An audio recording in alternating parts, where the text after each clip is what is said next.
بالقرآن نور قلبي بالقرآن واغفر ذنبي واستر عيبي يا رحمن بالقرآن نور قلبي بالقرآن واغفر ذنبي واستر عيبي يا رحمن بالقرآن بالقرآن بالقرآن نور قلبي فكلامك ربي أحفظه فيحفظني وأرتله وأجوده فيرفعني فكلامك ربي أحفظه فيحفظني وأرتله وأجوده فيرفعني. إن الحمد لله نحمده ونستعينه ونستغفره ونعوذ بالله من شرور أنفسنا ومن سيئات أعمالنا من يهده الله فلا مضل له ومن يضلل فلا هادي له وأشهد أن لا إله إلا الله وحده لا شريك له وأشهد أن محمدا عبده ورسوله يا أيها الذين آمنوا اتقوا الله حق تقاته ولا تموتن إلا وأنتم مسلمون يا أيها الناس اتقوا ربكم الذي خلقكم من نفس واحدة وخلق منها زوجها وبث منهما رجالا كثيرا ونساء واتقوا الله الذي تساءلون به والأرحام إن الله كان عليكم رقيبا يا أيها الذين آمنوا اتقوا الله وقولوا قولا سديدا يصلح لكم أعمالكم ويغفر لكم ذنوبكم ومن يطع الله ورسوله فقد فاز فوزا عظيما أما بعد فإن خير الحديث كتاب الله وخير الهدي هدي محمد صلى الله عليه وسلم وشر الأمور محدثاتها وكل محدثة بدعة وكل بدعة ضلالة وكل ضلالة في النار. قال تعالى وإذا قيل لهم اتبعوا ما أنزل الله قالوا بل نتبع ما ألفينا عليه آباءنا اولو كان آباؤهم لا يعقلون شيئا ولا يهتدون. سورہ بقرہ کی آیت نمبر 170. اس میں اللہ تعالیٰ فرما رہے ہیں اور جب ان سے کہا جاتا ہے کہ تم پیروی کرو اس چیز کی جو اللہ نے نازل کی ہے تو وہ کہتے ہیں بلکہ ہم پیروی کریں گے اس چیز کی جس پہ ہم نے اپنے باپ دادا کو پایا. کیا وہ ان کی پیروی کریں گے اور اگرچہ ان کے آباء و اجداد کچھ بھی نہ سمجھتے ہوں اور نہ ہدایت پاتے ہوں. اس آیت میں اللہ رب العزت ان لوگوں کی مذمت کر رہے ہیں جو اپنے آباء و اجداد کے معاملے میں تعصب کا مظاہرہ کرتے تھے، آباء و اجداد کی تقلید میں اور ان کی پیروی میں حق کو رد کر دیتے تھے، حق کو ماننے سے انکار کر دیتے تھے. اس آیت کا ترجمہ میں نے آپ کے سامنے پیش کیا. اب اس آیت کے الفاظ اور مفردات کی طرف آتے ہیں. اذا کا معنی ہے جب، قیل فعل ماضی ہے مجہول کے لیے کہا جاتا ہے، لہم ان سے یعنی کہ کفار سے، مشرکین سے، اتبعو تم پیروی کرو، فعل امر ہے جمع کے لیے، ما انزل اللہ اس چیز کی جو اللہ نے نازل کی، انزلہ فعل ماضی نازل کی. قالو یہ اذا کا جواب ہے کہ جب ان سے کہا جاتا ہے تو اس کے جواب میں قالو وہ کہتے ہیں، کیا کہتے ہیں؟ بلکہ نتبعو ہم پیروی کریں گے، فعل مضارع ہے جمع کے لیے، ما اسم موصول ہے اس چیز کی، الفینا ہم نے پایا، فعل ماضی جمع کے لیے، علیہ جس پہ، آباءنا اپنے آباء و اجداد کو، اپنے باپ دادا کو، آبا جمع ہے ابن کی، حمزہ ہے استفہام انکاری کے لیے، یعنی کہ کیا وہ اپنے آباء و اجداد کی پیروی کریں گے؟ آباؤہم، اس کے بارے میں گفتگو ہو چکی ہے کہ اب ان کی جمع ہے. لا یعقلون فعل مضارع ہے، اس کے اوپر لا داخل ہوا ہے جو نفی کے لیے ہے.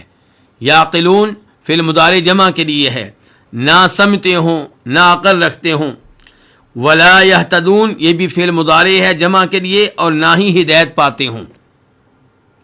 اس آیت کی تفسیر کی طرف آتے ہیں. جیسا کہ میں گزارش کر چکا کہ اس آیت میں اللہ رب العزت ان لوگوں کی مذمت کر رہے ہیں جو اپنے باپ دادا کی تقلید میں، ان کی پیروی میں، ان کی اتباع میں اس قدر آگے نکل چکے تھے کہ ان کی پیروی کرتے ہوئے وہ اللہ رب العزت کی طرف سے نازل کردہ حق کو رد کر دیتے تھے، اسے ماننے سے انکار کر دیتے تھے. تو اللہ تعالی نے فرمایا کہ جب ان سے کہا جاتا ہے کہ پیروی کرو اس چیز کی جو اللہ نے نازل کی ہے. اللہ نے کیا نازل کیا ہے؟ قرآن نازل کیا ہے. اللہ نے کیا نازل کیا ہے؟ نبی علیہ الصلوۃ والسلام کی سنت اور حدیث کو نازل کیا ہے. اللہ نے کیا نازل کیا ہے؟ توحید کو نازل کیا ہے. اللہ نے یہ نازل کیا ہے کہ اسی چیز کو حلال جانو جسے اللہ نے حلال قرار دیا، اور اسی چیز کو حرام جانو جس کو اللہ نے حرام قرار دیا. تو وہ آگے سے کیا کہتے ہیں؟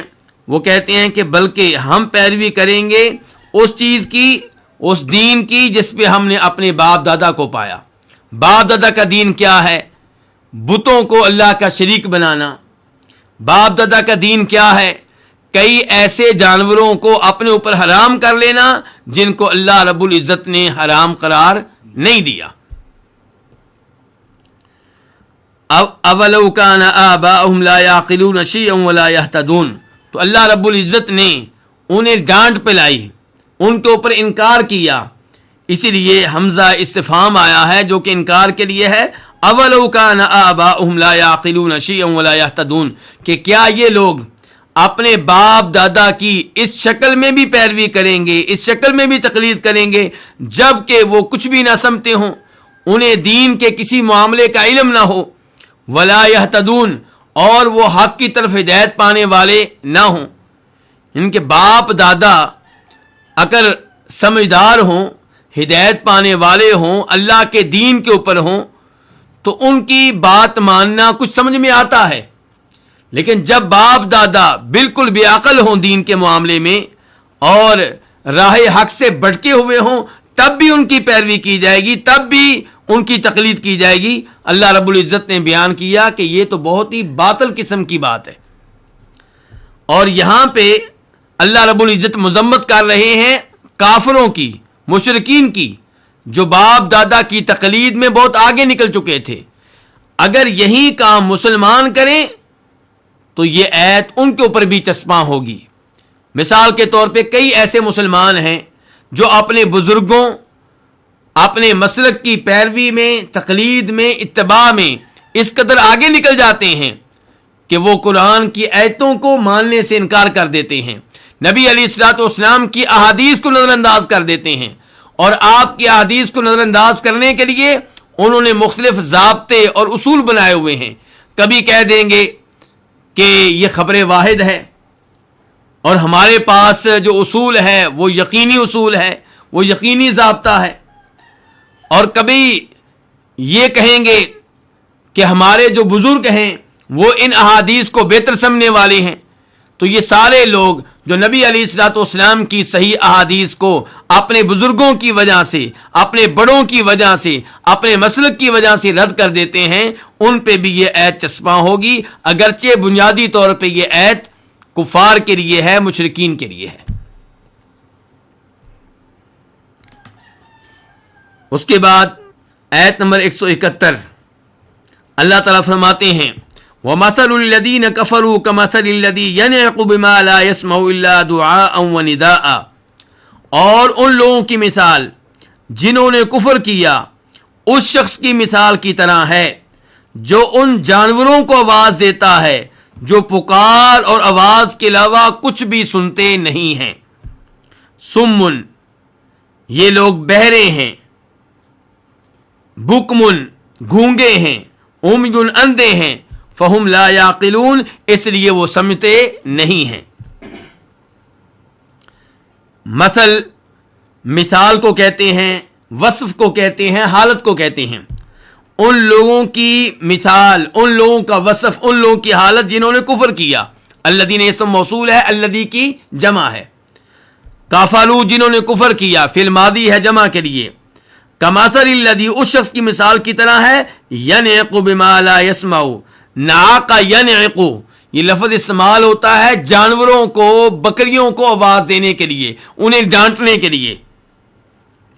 کہ ینعق یہ فعل مضارع ہے واحد کے لیے، وہ آواز دیتا ہے.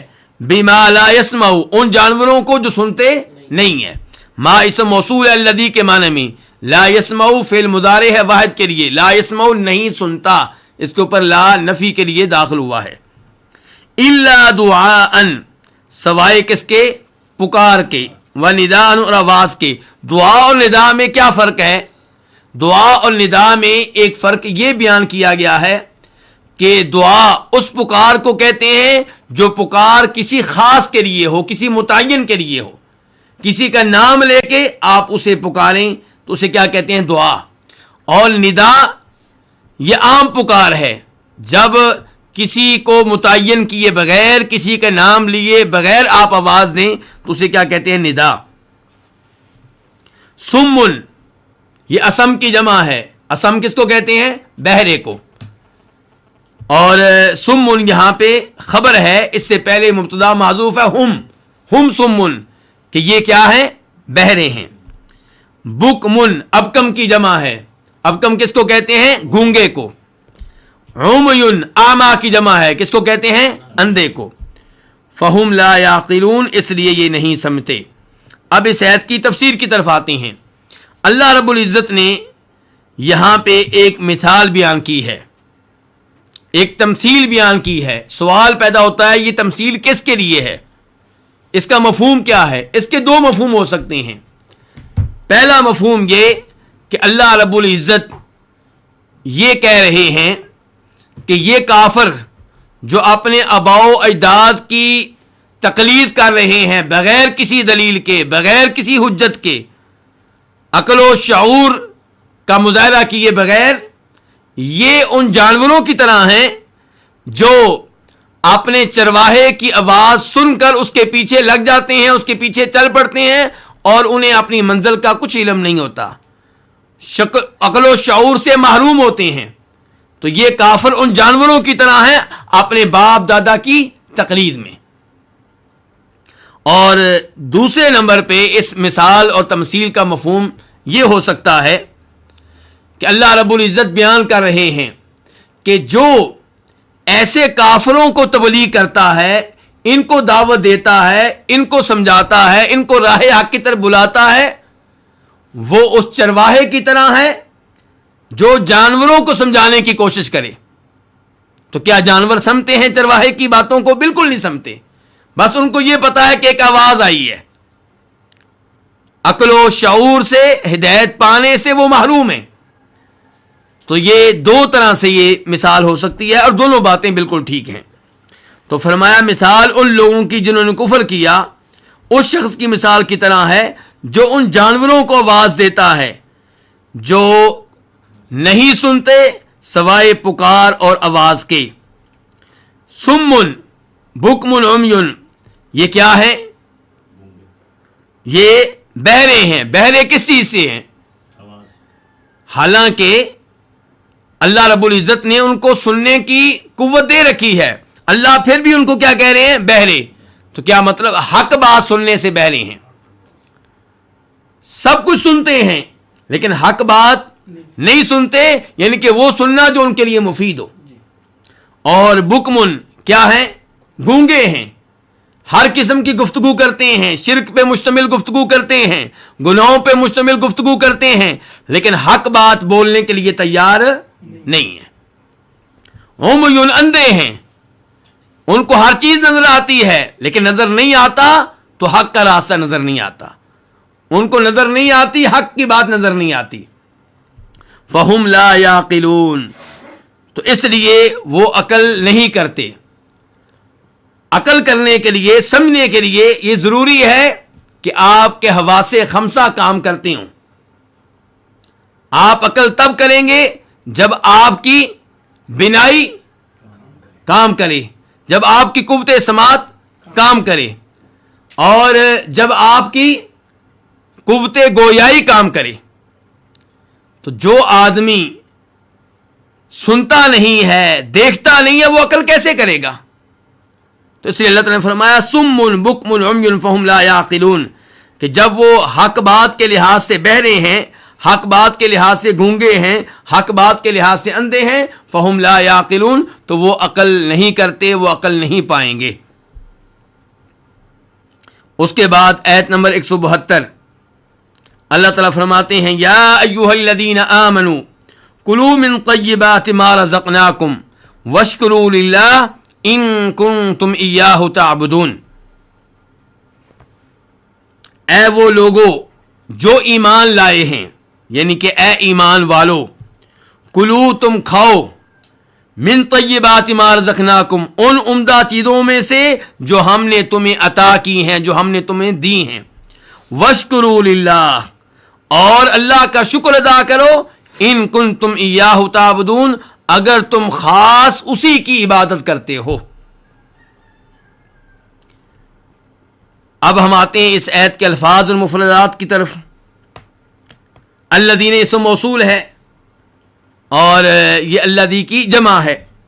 آمنو جو ایمان لائے، فعل ماضی جمع کے لیے، کلو فعل امر ہے تم کھاؤ، من طیبات، طیبات جمع ہے طیبہ کی، عمدہ چیزیں، پاکیزہ چیزیں، حلال چیزیں۔ ما اسم موصول ہے الذی کے معنی میں، رزقنا ہم نے دی ہیں جمع متکلم، کم تمہیں، وشکرو اشکرو کیا ہے فعل امر، تم شکر کرو، للہ کس کا؟ اللہ کا۔ ان اگر شرط کے لیے ہے، ان کنتم ایاہ تعبدون اگر تم خاص اسی کی عبادت کرتے ہو، تعبدون فعل مضارع ہے جمع کے لیے، تم عبادت کرتے ہو، ایاہ اسی کی، ایاہ یہ ضمیر پہلے آ گئی ہے، اور اگر ضمیر بعد میں آتی تو لفظ کیسے ہوتا؟ ان کنتم تعبدونہ، لیکن اللہ تعالی نے کیا کہا؟ ان کنتم ایاہ تعبدون۔ اب ضمیر جب پہلے آئی، تعبدون کا مفعول جب پہلے آ گیا، حالانکہ مفعول کو بعد میں آنا چاہیے، تو اس نے کس چیز کا فائدہ دیا؟ تخصیص کا اور حصر کا، اگر تم خاص اسی کی عبادت کرتے ہو۔ اب ہم آتے ہیں اس آیت کی تفسیر کی طرف۔ اللہ رب العزت یہاں پہ کن کو مخاطب کر رہے ہیں؟ ایمان والوں کو، ان لوگوں کو جن کا ایمان ہے کس پہ؟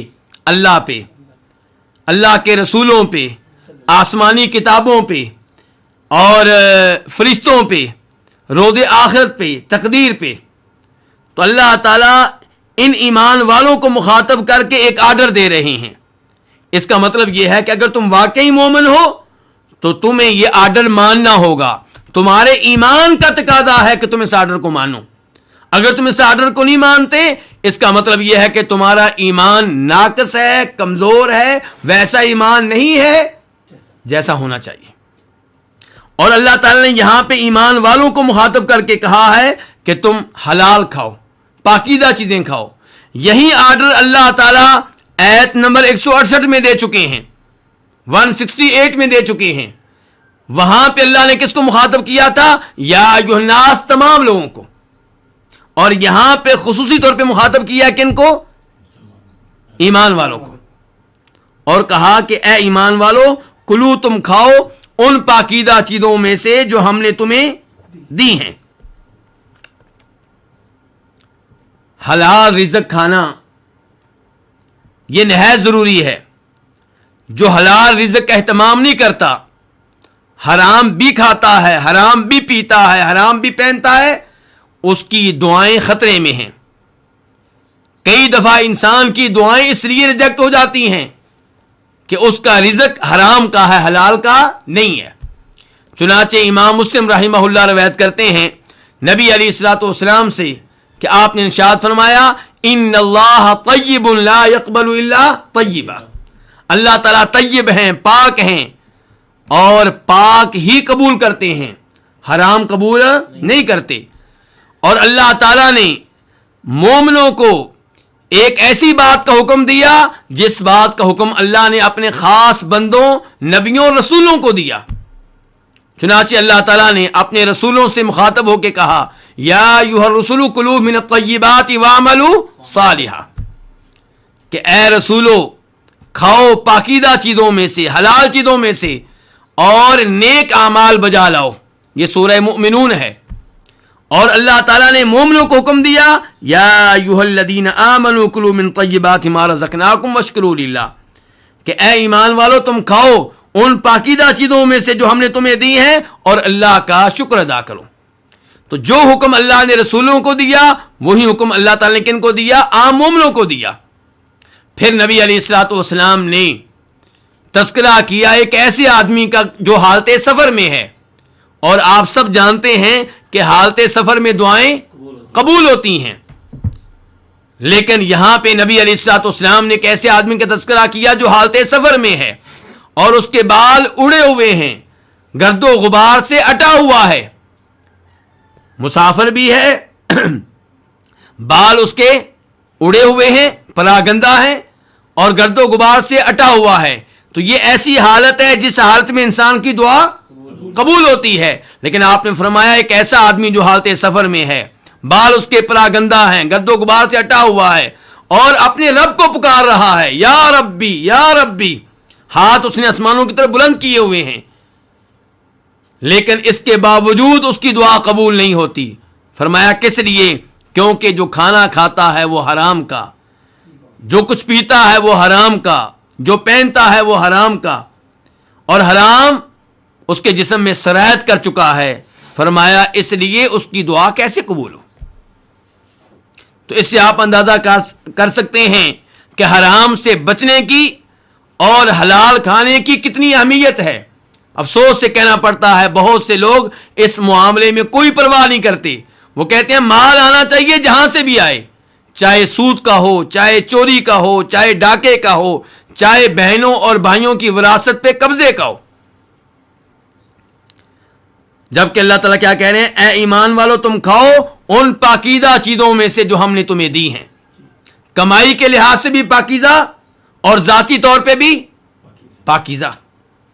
شراب پینے کی اجازت نہیں ہے، چاہے آپ نے حلال پیسوں سے خریدی ہو تو آپ وہ چیز کھائیں جو ذاتی طور پہ بھی حلال ہو، اور جس پیسے سے آپ نے خریدی ہو، جس پیسے سے لی ہو، وہ بھی کیا ہو؟ حلال کا ہو.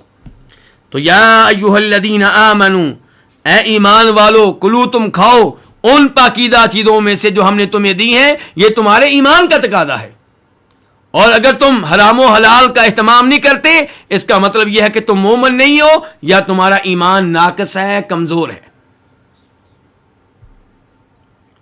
ان پاکیزہ چیزوں میں سے کھاؤ جو ہم نے تمہیں دی ہیں. اس سے پتا چلا رزق دینے والا کون ہے؟ اللہ رب العزت ہے. داتا کون ہے؟ اللہ رب العزت ہے.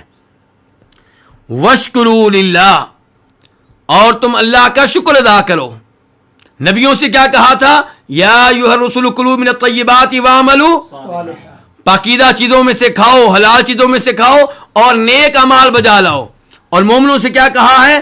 ان پاکیزہ چیزوں میں سے کھاؤ جو ہم نے تم کو دی ہیں اور اللہ کا شکر ادا کرو. اور نبی علیہ السلام کیا فرماتے ہیں؟ اللہ نے مومنوں کو اسی چیز کا حکم دیا جس کا کس کو حکم دیا ہے؟ رسولوں کو. اس سے پتا چلا شکر سے مراد کیا ہے؟ نیک اعمال بجا لانا، اللہ کا رزق کھانا، اور پھر فرائض و واجبات کی پابندی نہ کرنا، اللہ کا رزق کھانا اور کبیرہ گناہوں کا ارتکاب کرنا، یہ اللہ کی ناشکری ہے، اللہ کی نافرمانی ہے. تو وشکروا للہ، اللہ کا شکر ادا کرو. اللہ کا شکر ادا کرنا واجب ہے، اللہ نے حکم دیا، آرڈر دیا ہے. اور شکر کسے کہتے ہیں؟ کوئی آپ پہ انعام کرے، اس انعام کی وجہ سے آپ اس کی قدر کریں، آپ اس کی تعریفیں بیان کریں، آپ اس کی تعظیم کریں، اور آپ اس کی باتیں مانیں. تو شکر زبان کے ذریعے بھی ہوتا ہے، دل کے ذریعے بھی، اور تمام اعضاء کے ذریعے بھی. دل میں آپ اس کی قدر کریں گے، دل میں آپ تسلیم کریں گے کہ اس نے میرے اوپر بہت بڑا انعام کیا ہے. دل میں آپ تسلیم کریں گے یہ ساری نعمتیں اس کی طرف سے ہیں، اور زبان سے اس کا اظہار بھی کریں. اور جس نے یہ نعمتیں دی ہیں اس کی اطاعت کریں، اس کی باتیں مانیں، یہ ہے شکر۔ اور اللہ تعالیٰ کہتے ہیں لئن شکرتم لازیدنکم، اگر تم میرا شکر ادا کرو گے، میری نعمتوں پہ میرا شکر ادا کرو گے تو میں تمہیں مزید نعمتیں دوں گا۔ ولئن کفرتم، اور اگر تم میری ناشکری کرو گے، ناشکری کیسے ہوگی؟ نعمتیں میں دوں اور تم ان کی نسبت کسی اور کی طرف کرو، تم کہو کہ فلاں بابا جی نے یہ نعمت دی ہے، فلاں بزرگ نے یہ نعمت دی ہے، جبکہ وہ فوت ہو چکے، وہ قبر میں جا چکے، جن کے بارے میں اللہ تعالیٰ کہیں کہ وہ تمہاری آواز نہیں سنتے، وہ تمہاری دعاؤں سے غافل اور بے خبر ہیں، اور آپ کہیں بیٹا اس نے دیا ہے، یہ اللہ کی ناشکری ہے۔ اللہ تعالیٰ کہیں نعمتیں دینے والا، اللہ کہے نماز پڑھو ہم نماز نہ پڑھیں، یہ اللہ کی ناشکری ہے۔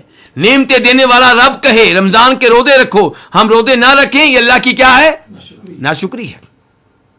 تو نعمتیں اللہ کی طرف منسوب کریں اور ان نعمتوں کی وجہ سے اللہ کا ذکر کریں، اللہ کا کلام پڑھیں، اللہ کی شریعت میں عمل کریں، تو تب جا کر اللہ کی نعمتوں کا حق ادا ہوگا اور شکر ادا ہوگا۔ فرمایا وَاشْكُرُوا لِلَّهِ إِن كُنتُمْ إِيَّاهُ تَعْبُدُونَ، اللہ کا شکر ادا کرو اگر تم خاص اسی کی عبادت کرتے ہو۔ اس سے پتا چلا اللہ کا شکر ادا کرنا یہ عبادت کا حصہ ہے، یہ عبادت میں سے ہے۔ وَاشْكُرُوا لِلَّهِ، اور اللہ کا شکر ادا کرو کہ اس نے تمہیں رزق حلال دیا، اس نے تمہارے لیے بہت سی چیزیں حلال کر دیں، تو اللہ کا شکر ادا کرو۔ ان کنتم ایاہ تعبدون، اگر تم خاص اسی کی عبادت کرتے ہو۔ اس سے پتا چلا کہ عبادت میں اللہ تعالیٰ کے ساتھ کسی اور کو شریک کرنا جائز نہیں ہے۔ تو جب بھی عبادت کریں اللہ تعالیٰ کی کریں، اور دعا کیا ہے؟ عبادت ہے۔ افسوس سے کہنا پڑتا ہے کہ ہمارے بہت سے کلمہ پڑھنے والے لوگ کلمہ پڑھنے کے باوجود قبر والے سے دعا کرتے ہیں، اس سے کہتے ہیں اللہ سے بیٹا لے کر دو، اور کہتے ہیں ہم نے شرک نہیں کیا کیونکہ ہم نے قبر والے سے کہا اللہ سے لے کر دو۔ لیکن گزارش یہ ہے کہ آپ نے قبر والے سے کہا اللہ سے لے کر دو، یہ دعا ہے۔ آپ نے قبر والے کو پکارا ہے، غیبانہ طور پہ پکارا ہے۔ آپ یہ سمجھتے ہیں کہ قبر والا میری دعا ایسے سنتا ہے غیبانہ طور پہ جیسے اللہ سنتا ہے غیبانہ طور پہ۔ تو آپ نے قبر والے کو پکار کر، فوت شدہ کو پکار کر، اسے پکار میں دعا کی عبادت میں اللہ کا کیا بنا دیا؟ شریک بنا دیا۔ جبکہ اللہ تعالیٰ کہتے ہیں وَأَنَّ الْمَسَاجِدَ لِلَّهِ فَلَا تَدْعُوا مَعَ اللَّهِ أَحَدًا، ساری مسجدیں اللہ تعالیٰ کے لیے ہیں، اس لیے اللہ تعالیٰ کے ساتھ کسی اور کو دعا میں شریک نہ کرو۔ اور افسوس سے کہنا پڑتا ہے ہماری مسجدوں کے اندر لکھا ہوتا ہے، مسجدوں کے باہر دیوار پہ لکھا ہوتا ہے یا اللہ مدد یا رسول اللہ مدد، جبکہ اللہ تعالیٰ کہہ رہے ہیں یہ مسجدیں میری ہیں، میرے ساتھ کسی اور کو دعا میں شریک کرنے کی اجازت نہیں ہے۔ ان کنتم ایاہ تعبدون، ان الفاظ میں جبری فرقے پہ بھی رد ہے، ان کے عقائد کا بھی انکار ہے۔ وہ کیا کہتے ہیں کہ بندہ مجبور محض ہے، کوئی بھی عمل کرنے میں، کوئی بھی بات کہنے میں بندے کا کوئی اختیار نہیں ہے، بندے کے پاس کوئی قوت نہیں ہے، بندے کا اس میں کوئی ارادہ نہیں چلتا۔ اللہ تعالیٰ کہہ رہے ہیں اگر تم صرف اللہ کی عبادت کرتے ہو تو میرا شکر ادا کرو۔ اس کا مطلب یہ ہے کہ شکر ادا کرنے والا بھی بندہ اور عبادت کرنے والا بھی بندہ۔ تو جب ان عملوں کی نسبت بندے کی طرف کی گئی ہے، اس کا مطلب یہ ہے کہ بندے کے پاس اختیار ہے، ارادہ ہے، قوت ہے، اگرچہ ان افعال کا خالق کون ہے؟ اللہ رب العزت ہے۔ اس کے بعد آیت نمبر 173، انما حرم علیکم المیتۃ والدم ولحم الخنزیر وما اہل به لغیر اللہ فمن اضطر غیر باغ ولا عاد فلا اثم علیہ ان اللہ غفور الرحیم۔ سوائے اس کے نہیں اس نے، یعنی کہ اللہ تعالیٰ نے، اس نے تمہارے اوپر حرام کیا ہے مردار اور خون اور خنزیر کا گوشت اور جس پہ غیر اللہ کا نام پکارا جائے، لیا جائے۔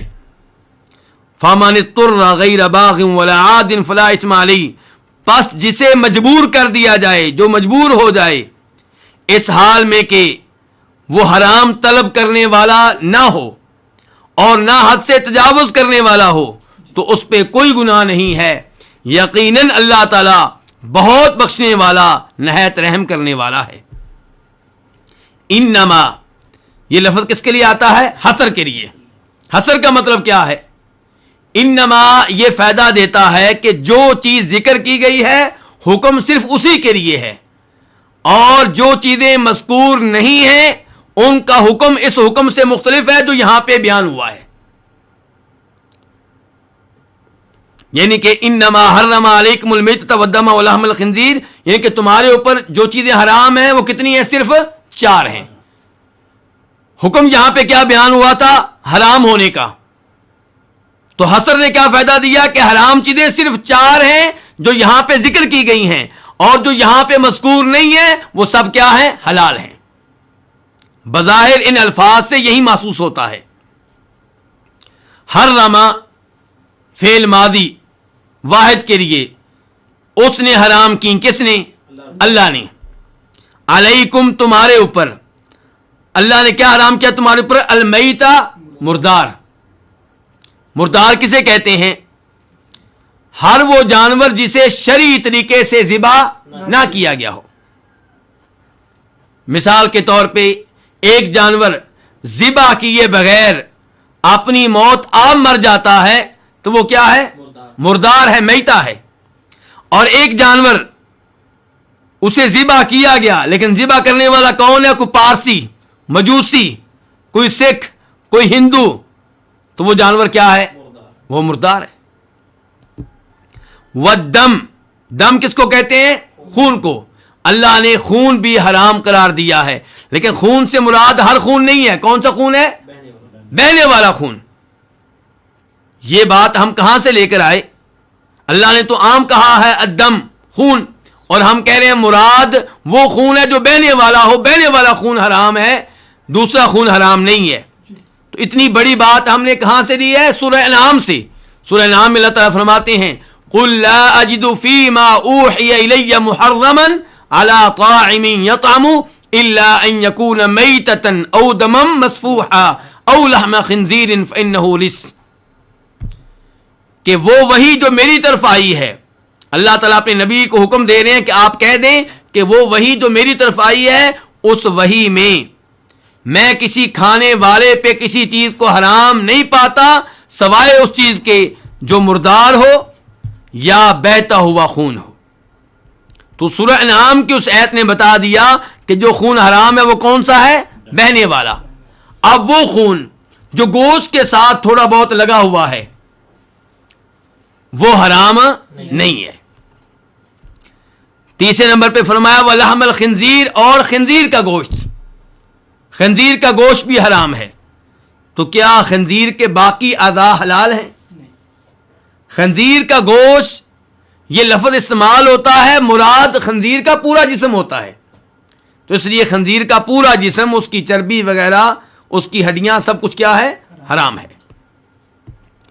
وما اہل بہ لغیر اللہ، چوتھے نمبر پہ فرمایا وہ جانور بھی حرام ہے جس پہ غیر اللہ کا نام لیا جائے. ما اسم موصول ہے الذی کے معنی میں، اور اہلا فعل ماضی ہے مجہول کے لیے. اہلا کا لفظی معنی کیا ہوتا ہے؟ جس پہ آواز بلند کی جائے. مراد کیا؟ جس پہ نام لیا جائے. کس کا نام لیا جائے؟ غیر اللہ کا. یعنی کہ وہ جانور بھی حرام ہے جس پہ ذبح کرتے وقت غیر اللہ کا نام لیا جائے. غیر اللہ سے مراد کون ہے؟ ہر وہ جو اللہ کے علاوہ ہے. اگر آپ کسی جانور کو نبی علیہ الصلوۃ والسلام کے نام پہ ذبح کرتے ہیں، اگرچہ نبی علیہ الصلوۃ والسلام تمام انسانوں میں سب سے بڑھ کر اللہ کو محبوب ہیں، اللہ کے پیارے ہیں، وہ جانور بھی حرام ہوگا کیونکہ آپ بھی غیر اللہ ہیں. فَمَنِ اسْتُرَّ، من اسم موصول ہے، عموم کے لیے آتا ہے. جو بھی استرا مجبور ہو جائے، جسے مجبور کر دیا جائے، فعل ماضی ہے مجہول کے لیے. غیر باغن یہ حال ہے، باغن یہ اسم فاعل ہے. کیا معنی اس کا؟ کہ وہ طلب کرنے والا نہ ہو، تلاش کرنے والا نہ ہو. کس چیز کو تلاش کرنے والا نہ ہو؟ حرام کو. ایسا آدمی جو حرام کھانے پہ مجبور ہو جائے لیکن اس کی ذاتی چاہت یہ نہیں ہے کہ میں حرام کھاؤں، ولا عادن، اور نہ وہ حرام مجبوری کے موقع پہ حرام کھانے میں حد سے تجاوز کرنے والا ہو، اتنا حرام کھائے جس سے زندگی بچ جائے. تو فرمایا جسے مجبور کر دیا جائے کس چیز پہ؟ حرام کھانے پہ. جو مجبور ہو جائے حرام کھانے پہ اس حال میں کہ وہ حرام کھانے کی طلب رکھنے والا نہ ہو اور نہ ہی حد سے تجاوز کرنے والا ہو، فلا اثم علیہ، تو اس کے اوپر کوئی گناہ نہیں ہے. تو عادن یہ بھی اسم فاعل ہے، حد سے تجاوز کرنے والا نہ ہو. ان اللہ غفور الرحیم، یقیناً اللہ تعالی غفور مبالغے کا لفظ ہے، بہت زیادہ مغفرت کرنے والا. رحیم بھی مبالغے کا لفظ ہے، بہت زیادہ رحم کرنے والا ہے. اب ہم اس آیت کی تفسیر کی طرف آتے ہیں. اللہ رب العزت نے حصر کے ساتھ وعدے کیا کہ تمہارے اوپر 4 چیزیں حرام کی ہیں. اس سے پہلی آیت میں کیا تھا؟ یا ایھا الذین آمنوا کلوا من طیبات ما رزقناکم، اے ایمان والو ان عمدہ چیزوں میں سے کھاؤ جو ہم نے تمہیں دی ہیں. تو پہلے حلال چیزوں کے بارے میں حکم دیا گیا کہ وہ تم کھاؤ اور کھا سکتے ہو، کسی حلال چیز کو اپنے اوپر حرام نہ کرو. اور یہاں پہ اللہ تعالیٰ نے بتایا کہ 4 چیزیں تمہارے اوپر حرام ہیں، لیکن یہ بات اللہ نے حصر کے ساتھ بیان کی ہے کہ صرف یہی 4 چیزیں حرام ہیں. تو یہ حصر کون سا حصر ہے؟ حصر اضافی. اس کو کون سا حصر کہا جاتا ہے؟ حصر اضافی. یعنی کہ یہاں پہ گفتگو ہو رہی تھی کفار سے، مشرکین سے، اور اللہ تعالیٰ بیان کر رہے ہیں کہ جو چیزیں اللہ نے حلال کی ہیں تم ان میں سے کئی چیزوں کو حرام کر لیتے ہو. جی یہ جانور ہمارے فلاں بت کے نام پہ ہے، یہ جانور فلاں بت کے نام پہ ہے، یہ ہمارے لیے جائز نہیں ہے، ہم اس کا گوشت نہیں کھا سکتے. اللہ نے وہ جانور حلال قرار دیے، تم انہیں حرام کر لیتے ہو. اس کے بعد اللہ نے کہا اور جو چیزیں اللہ نے حرام کی ہیں ان میں سے 4 چیزیں ایسی ہیں جنہیں تم حلال سمجھتے ہو، جنہیں تم حلال قرار دیتے ہو، جبکہ اللہ نے وہ حرام قرار دی ہیں. تو اس کا مطلب یہ نہیں ہے کہ باقی سب چیزیں حلال ہیں، ان کے علاوہ بھی کئی چیزیں حرام ہیں، لیکن گفتگو کفار سے ہو رہی ہے، مشرکین سے ہو رہی ہے، اور وہ اللہ کی حلال کردہ کئی چیزوں کو حرام قرار دیتے تھے. تو اللہ نے کہا اللہ نے جو چیزیں حرام قرار دی ہیں ان میں سے کئی ایک کا تم استعمال کرتے ہو، اور جو اللہ نے چیزیں حلال قرار دی ہیں ان میں سے کئی ایک کو حرام قرار دیتے ہو. یہ اللہ رب العزت ان پہ انکار کر رہے ہیں اور ان کے عمل کو غلط قرار دے رہے ہیں. تو بات ان کے لحاظ سے ہو رہی ہے، اس لیے فرمایا کہ سوائے اس کے نہیں اس نے تمہارے اوپر یہ 4 چیزیں حرام کر دی ہیں، ورنہ ان کے علاوہ بھی کئی چیزیں حرام ہیں. مثال کے طور پہ گھریلو گدھا جو ہے وہ کیا ہے؟ حرام ہے. کچری والا جانور درندہ حرام ہے. اور وہ پرندے جو پنجے سے شکار کرتے ہیں وہ کیا ہیں؟ حرام ہیں. تو ان کے علاوہ بھی کئی چیزیں حرام ہیں. تو انما حرم علیکم المیتہ، سوائے اس کے نہیں اس نے تمہارے اوپر حرام کر دیا. کیا حرام کر دیا ہے؟ مردار. المیتہ کا لفظ عام ہے، لیکن نبی علیہ الصلوۃ والسلام کی احادیث نے 2 طرح کے مردار کو حلال قرار دیا ہے. قرآن نے کیا کہا تھا؟ مردار حرام ہے، یعنی کہ ہر مردار حرام ہے. احادیث نے بتا دیا کہ کچھ مردار ایسے ہیں جو حلال ہیں. کون کون سے؟ مچھلی اور ٹڈی. مچھلی اور ٹڈی کو نبی علیہ الصلوۃ والسلام نے حلال قرار دیا. اب ایک طرف قرآن ہے ایک طرف حدیث ہے، کس کو لیں گے؟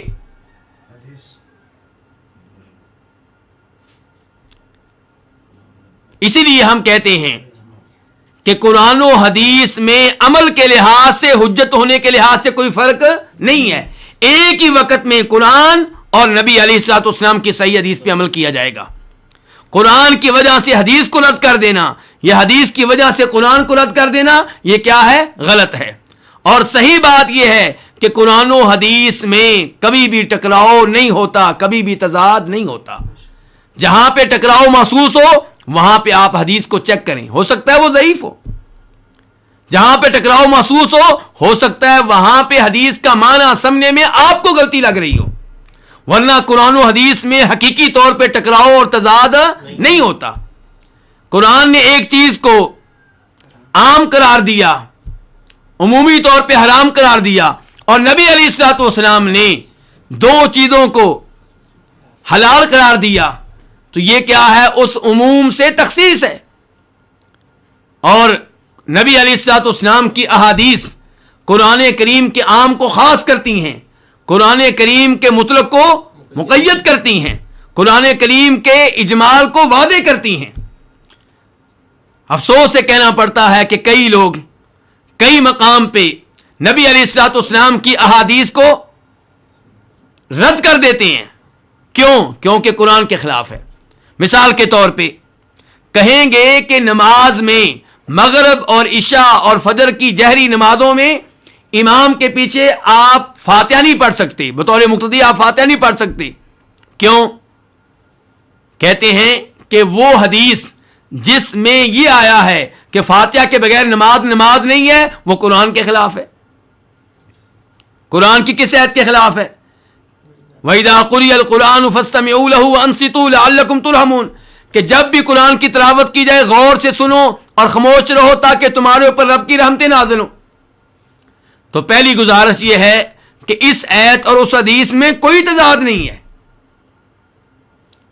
اللہ تعالیٰ کہہ رہے ہیں کہ جب بھی قرآن کی تلاوت ہو غور سے سنو اور خاموش رہو، یعنی کہ شور شرابہ کرنے کی اجازت نہیں ہے جب بھی تلاوت ہو رہی ہو، جیسا کہ کفار قرآن کی تلاوت کے موقع پر شور شرابہ کیا کرتے تھے۔ اور نبی علیہ الصلوۃ والسلام نماز کا معاملہ بیان کر رہے ہیں کہ جب امام سورہ فاتحہ پڑھ رہا ہے تب بھی آپ فاتحہ پڑھیں۔ یہ اس حدیث کا مفہوم ہے جس میں آپ کہتے ہیں کہ فاتحہ کے بغیر کوئی نماز نہیں ہے۔ تو دونوں میں کوئی ٹکراؤ نہیں ہے، دونوں میں کوئی تضاد نہیں ہے، دونوں پہ ایک ہی وقت میں عمل کیا جائے گا۔ لیکن افسوس یہ ہے کہ یہاں پہ اس حدیث کو نظر انداز کر دیا جاتا ہے۔ اور عجیب بات یہ ہے کہ یہی لوگ بعض مقامات پہ وہ روایات بھی قبول کر لیتے ہیں جو ضعیف ہوتی ہیں، قرآن کے خلاف ہوتی ہیں۔ مثال کے طور پہ اللہ تعالیٰ کہتے ہیں وَمَا أَنْتَ بِمُسْمِعٍ مَّن فِي الْقُبُورِ، کہ جو بھی قبروں میں ہیں انہیں آپ اپنی آواز نہیں سنا سکتے۔ اب یہاں پہ الفاظ عام ہیں، جو بھی قبروں میں، من یہ لفظ عام ہے، جو بھی قبروں میں ہیں انہیں آپ اپنی آواز نہیں سنا سکتے۔ إِنَّكَ لَا تُسْمِعُ الْمَوْتَى، کسی بھی مردے کو آپ اپنی آواز نہیں سنا سکتے۔ لیکن یہاں پہ کہا جاتا ہے کہ آپ نبی علیہ الصلوۃ والسلام کی قبر کے پاس کھڑے ہو کر سلام پڑھیں تو آپ خود سنتے ہیں۔ کیا دلیل ہے؟ قرآن کے اس عام کے مقابلے میں، قرآن کے عموم کے مقابلے میں کیا دلیل ہے جس کی وجہ سے آپ نے قرآن کے عموم کو خاص کر دیا؟ قرآن نے تو کہا تھا جو بھی قبروں میں ہیں انہیں آپ اپنی آواز نہیں سنا سکتے۔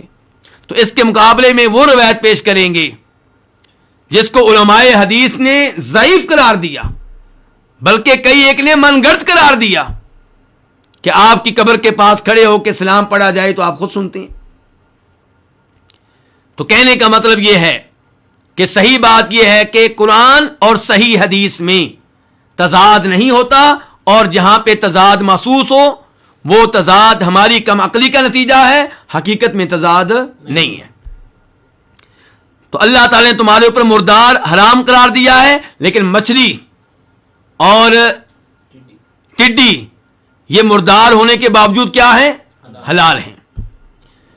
والدم، اور اللہ تعالیٰ نے خون کو بھی کیا قرار دیا؟ حرام قرار دیا۔ لیکن جگر اور دوسرے نمبر پہ تلی، یہ وہ دو چیزیں ہیں جنہیں نبی علیہ الصلوۃ والسلام نے اپنی احادیث میں حلال قرار دیا ہے۔ تو یہاں الدم کے لفظ کی احادیث کے ذریعے کیا ہو گئی؟ تخصیص ہو گئی۔ وَلَحْمَ الْخِنْزِيرِ، اور اللہ تعالی نے خنزیر کے گوشت کو بھی حرام قرار دیا۔ وَمَا أُهِلَّ بِهِ لِغَيْرِ اللَّهِ، اور اس جانور کو بھی حرام قرار دیا جس پہ غیر اللہ کا نام لیا جائے۔ اگر کسی جانور کو عیسیٰ علیہ السلام کے نام پہ ذبح کیا جاتا ہے تو وہ حرام ہے۔ ہمارے نبی صلی اللہ علیہ وسلم کے نام پہ ذبح کیا جائے وہ حرام ہے۔ نمبر 2، اگر کسی جانور پہ اللہ کا بھی نام لیا جائے اور ساتھ غیر اللہ کا نام لیا جائے، عیسیٰ علیہ السلام کا نام لیا جائے، جناب محمد رسول اللہ کا نام لیا جائے، شیخ عبدالقادر جیلانی کا نام لیا جائے، تب بھی وہ کیا ہے؟ حرام ہے۔ اور اگر کسی جانور پہ صرف اللہ کے نام لیا جائے، اللہ کے نام پہ اسے ذبح کیا جائے تو وہ کیا ہے؟ وہ حلال ہے۔ کئی دفعہ ایسا ہوتا ہے کہ کئی لوگ جانور ذبح کرتے ہوئے اللہ کا نام لیتے ہیں، بسم اللہ واللہ اکبر کہتے ہیں، لیکن وہ جانور وہ کسی فوت شدہ بزرگ کے نام پہ ذبح کر رہے ہوتے ہیں تو وہ بھی کیا ہوگا؟ حرام ہوگا۔ بظاہر نام کس کا لیا گیا؟ اللہ کا، لیکن مقصد کیا ہے؟ قبر والے کو راضی کرنا۔ مقصد کیا ہے؟ اپنے آپ کو قبر والے کے قریب کرنا، اس کا قرب حاصل کرنا، تو ایسا جانور کیا ہوگا؟ حرام ہو جائے گا۔ وہ لوگ جو قبر والوں کے نام پہ، فوت شدہ بزرگوں کے نام پہ جانور ذبح کرتے ہیں، لیکن ذبح کرتے ہوئے اللہ کا نام لیتے ہیں، وہ کہتے ہیں ہم نے تو اللہ کا نام لیا۔ اور اگر آپ ہمارے جانور کو اس لیے حرام قرار دے رہے ہیں کہ دل میں یہ ارادہ تھا کہ فلاں بزرگ کا قرب حاصل کرنے کے لیے ہے، تو تم بھی کئی دفعہ بکرا ذبح کرتے ہو، کس کے نام پہ؟ مہمان کے نام پہ، مہمان کے لیے ذبح کرتے ہو، تکبیر ذبح کرتے ہوئے تکبیر پڑھتے ہو، اللہ کے نام لیتے ہو، لیکن دل میں کیا ہوتا ہے کہ جانور فلاں مہمان کے لیے ذبح کر رہا ہوں، اس کا گوشت اسے کھلاؤں گا۔ تو ہماری گزارش یہ ہے کہ مہمان کے لیے جانور ذبح کرنا، لیکن اللہ کے نام پہ ذبح کرنا، اس میں کوئی مذائقہ نہیں ہے، اس میں کسی کو اشکال نہیں ہے، اس کو کوئی بھی حرام قرار نہیں دیتا۔ لیکن جب آپ جانور ذبح کرتے ہیں کسی فوت شدہ بزرگ کا قرب حاصل کرنے کے لیے، تو یہ بکرا دراصل اس قبر والے کے نام پہ ذبح ہو رہا ہے، بظاہر اللہ کا نام لیا جا رہا ہے، تو اس لیے ایسا بکرا کیا ہوگا؟ حرام ہوگا، اور اس کا گوشت کھانا درست نہیں ہوگا۔ یہاں پہ یہ گزارش کر دوں کہ اگر کسی جانور کو کسی عیسائی نے یا یہودی نے ذبح کیا ہے تو وہ جانور مسلمانوں کے لیے حلال ہے، شرط یہ ہے کہ اس نے ذبح کرتے ہوئے عیسیٰ علیہ السلام کا نام نہ لیا ہو۔ عام طور پہ اس نے ذبح کیا ہے جیسے عیسائی اور یہودی ذبح کرتے ہیں، تو اس کا گوشت ہمارے لیے حلال ہے۔ ہمیں پتا چلا یہ عیسائی ہے، یہودی ہے، تحقیقات کی ضرورت نہیں ہے کہ اس نے کیا کیا تھا، لیکن اگر پتا چل جائے یا ہمارے سامنے وہ عیسیٰ علیہ السلام کے نام پہ جانور کو ذبح کر رہا ہے تو وہ جانور ہمارے لیے حلال نہیں ہوگا۔ اور یہاں پہ یہ بھی گزارش کر دوں کہ یورپ کے لوگوں میں سے کئی لوگ جانور ذبح کرتے ہیں جبکہ وہ عیسائی نہیں ہوتے، وہ یہودی نہیں ہوتے، وہ مولد ہو چکے ہوتے ہیں، بے دین ہوتے ہیں، تو ان کا ذبح کیا ہوا جانور بھی مسلمانوں کے لیے حلال نہیں ہوگا۔ فَمَنِ اضْطُرَّ غَيْرَ بَاغٍ وَلَا عَادٍ فَلَا إِثْمَ عَلَيْهِ۔ البتہ اللہ رب العزت نے یہاں پہ ایک استثناء بیان کیا، وہ کیا کہ اگر کوئی مجبور ہے، مرنے والا ہے بھوک سے، اور اسے حلال کھانا نہیں مل رہا، کھانے کے لیے کوئی حلال چیز نہیں مل رہی، البتہ مردار کا گوشت مل رہا ہے، بہتا ہوا خون مل رہا ہے، خنزیر کا گوشت مل رہا ہے، ایسا جانور مل رہا ہے جسے ذبح کرتے وقت غیر اللہ کے نام لیا گیا تھا، تو وہ اس حرام میں سے اتنا گوشت لے سکتا ہے جس سے اس کی زندگی بچ جائے۔ لیکن یہ اجازت اور یہ استثناء 3 شرائط کے ساتھ ہے۔ نمبر 1، اس حرام کو کھانے والا کیا ہو؟ مجبور ہو، مرنے والا ہو۔ نمبر 2، دلی چاہت یہ نہ ہو کہ میں حرام کھاؤں، حرام کھانے کا شوق نہ ہو، حرام کھانے میں رغبت نہ ہو۔ تیسرے نمبر پہ یہ حرام کھاتے ہوئے حد سے تجاوز کرنے والا نہ ہو، اتنا حرام کھائے جس سے جان بچ جائے، اس سے زیادہ نہیں۔ فلا اثم علیہ، تو پھر ایسے آدمی پہ کوئی گناہ نہیں ہوگا۔ اس کا مطلب یہ ہے کہ اگر کوئی مجبور نہیں ہے پھر بھی حرام کھاتا ہے تو وہ کیا ہے؟ گنہگار ہے. اگر کوئی مجبور ہے لیکن دلی شوق بھی رکھتا ہے کہ خنزیر کا گوشت چیک کروں، آج بہانہ مل گیا ہے تو وہ کیا ہے؟ گنہگار ہے، اسے گناہ ملے گا. اسی طرح اگر کوئی مجبور ہے اور حرام کھانے کی رغبت نہیں ہے لیکن حرام کھانے بیٹھا تو مسلسل کھائے جا رہا ہے تو وہ بھی کیا ہوگا؟ گنہگار ہوگا. گناہ اسے نہیں ملے گا جو انتہائی مجبور ہے، مرنے کا خطرہ ہے اور حرام کھانے کا شوق نہیں ہے اور حرام کھانے میں حد سے تجاوز کرنے والا نہیں ہے. ان اللہ غفور الرحیم، بے شک اللہ تعالیٰ بہت بخشنے والا ہے. یعنی کہ جو اس حالت میں حرام کھائے گا، ان شرائط کے ساتھ حرام کھائے گا تو اللہ تعالیٰ اسے بخشنے والے ہیں، اور اللہ تعالیٰ کا اس کے لیے حرام کو مباح قرار دینا یہ اللہ کی رحمت ہے. اس سے پتا چلا اللہ تعالیٰ نہیں چاہتے کہ یہ بندہ اس وجہ سے مر جائے کہ حلال میسر نہیں ہے، بلکہ اللہ تعالیٰ اس کی زندگی بچا رہے ہیں اور اسے اجازت دے رہے ہیں کہ تم یہ حرام اس شکل میں کھا سکتے ہو. غفور اور رحیم مبالغے کے لفظ ہیں، دونوں اللہ کے نام ہیں اور دونوں اللہ کی صفات پہ دلالت کرتے ہیں. غفور سے پتا چلا اللہ تعالیٰ مغفرت کرنے والے ہیں، رحیم سے پتا چلا اللہ تعالیٰ رحم کرنے والے ہیں، رحمت کرنے والے ہیں. افسوس سے کہنا پڑتا ہے کہ بعض لوگ بظاہر ان ناموں کو مان لیتے ہیں لیکن ان کا معنی حقیقی طور پہ نہیں مانتے، بلکہ تعویل سے تحریف سے کام لیتے ہیں. رحیم سے پتا چلتا ہے کہ اللہ کی صفات میں سے ایک صفت کیا ہے کہ اللہ تعالیٰ رحمت کرنے والے ہیں. وہ کہتے ہیں رحمت سے مراد حقیقی رحمت نہیں ہے، رحمت سے مراد یہ ہے کہ اللہ تعالیٰ احسان کرنے والے ہیں. جس پہ اللہ تعالیٰ رحم کرتے ہیں اس پہ اللہ تعالیٰ احسان کرتے ہیں یا اس کے ساتھ احسان کا ارادہ کر لیتے ہیں، اور یہ تعویل غلط ہے، باطل ہے. صحیح بات یہ ہے کہ ہم اللہ تعالیٰ کے ان ناموں کو الفاظ کے لحاظ سے بھی مانتے ہیں، معنی کے لحاظ سے بھی مانتے ہیں کہ اللہ تعالیٰ کے دو نام ہیں غفور اور رحیم، اور اللہ کی دو صفات ہیں، نمبر 1 مغفرت کرنا، نمبر 2 رحمت کرنا. اللہ رب العزت سے دعا کرتے ہیں کہ اللہ رب العزت ہمیں اپنے ان بندوں میں شامل کر لے جو حلال و حرام کا خیال رکھتے ہیں، حرام سے بچتے ہیں اور حلال کے لیے محنت کرتے ہیں. اور اللہ تعالیٰ ہمیں اپنے ان بندوں میں بھی شامل کر لے جن پہ اللہ تعالیٰ جن کی اللہ تعالیٰ مغفرت کرنے والے ہیں، جن پہ رحم فرمانے والے ہیں. وآخر دعوانا ان الحمد للہ رب العالمین.